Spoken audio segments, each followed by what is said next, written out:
Been able to watch 3 of the last 4 games, and are the lads taken away from the fact that they are actually still doing some things right, or is there a crisis of confidence at the moment? No, I think, the last 2 especially, the Burnley game was just purely and utterly, I think, the fact that they had a strong group of 18-year-olds out there, and we had 5 or 6 under 16s playing, and that's another side that I've seen recently is how that the physical side of that costs you. And then Saturday was a very, very close encounter against Rochdale, who have got some good players, and first half was probably them, and second half, when we'd deal with our frustrations and got on the ball a bit more rather than worrying about kicking them, we played some good stuff in certain spells in the second half, and we're probably dominant, all for them to bring some quick players on up front and catch us on the counter, which was horrible for our lads to take. But I think the second half, especially with regards to ball retention and movement, then I think they'll take a lot into Tuesday from it.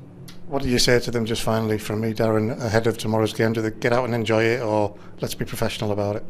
Both, really. I think you've got to always enjoy your football, and especially at this age, because as much as there's pressure around the corner at some point when there's decisions being made, they've got to enjoy day to day, coming into into a professional football club and enjoy the environment they've been given and the chance they've been given. Let's not forget they've been given a chance now to be professional, and it shouldn't be taken lightly. So as much as there's an element of being professional about it, we've got to get them enjoying it, and then you'll produce your best football when you're enjoying it. Look at the first team out, they're getting results, and the environment is a good working environment, and smiles are on faces every day, and that's what you need. Then you play your best football. It isn't rocket science at times.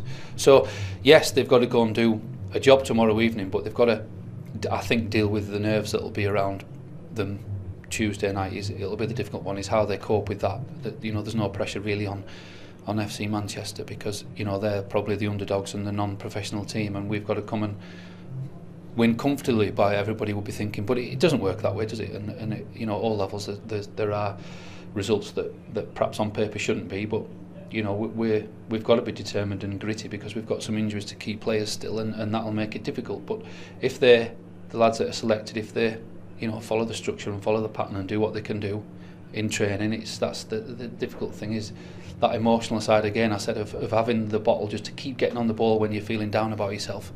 But they've done very well, so I'm hoping that they'll step up and show what they're really about, because when they do that, they can play some good football, and they're an excellent young bunch of men, and I want them to do well for themselves.